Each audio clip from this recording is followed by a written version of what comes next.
সেকুলারিজমের উপর আমাদের কনস্টিটিউশন উপর তার বাঁচাবার জন্য লড়াই।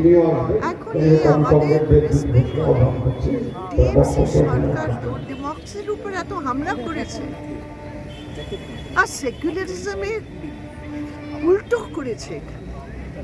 তো সেই জন্য যারা ইন্ডিয়া প্ল্যাটফর্মের বেসিক প্রিন্সিপলস যদি নীতি আধারে বা প্র্যাকটিস আধারে যদি না করে, তখন বাইরে থাকছে, ভেতরে থাকছে, কোথায় থাকছে, আছে কি আছেন না, কার সাথে আছেন, আমরা কিছু বলতে পারছি না। এখন আমরা তো কোনোদিন ভাবতে পারি না কি তিনটে বিজেপি এমএলএ যারা রিজাইন করেনি আজকে এমপি প্রার্থী হিসাবে টিএমসি টিকিটে লড়ছে।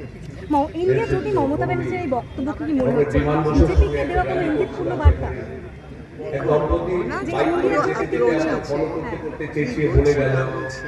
আমরা শুধু উনি বোঝেন।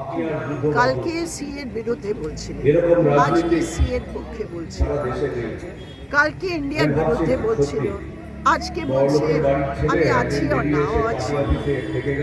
কালকে বলছিল কি আমি এদের সাথে আমার কোনো সম্পর্ক, আজকে বলছে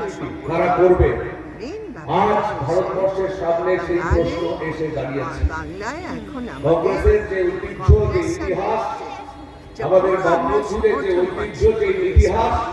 সেগুলো চোর এবং ডাকাতদের সবার আগে মনে রাখা উচিত। আজকে যারা জেলে আছে, যারা সিপিএম এর মুখ দেখবে না বলেছিল, তাদের সার্থক হয়েছে। তারা এখন প্রেসিডেন্সি জেলে, বিহার জেলে পরস্পরের মুখ দেখছে।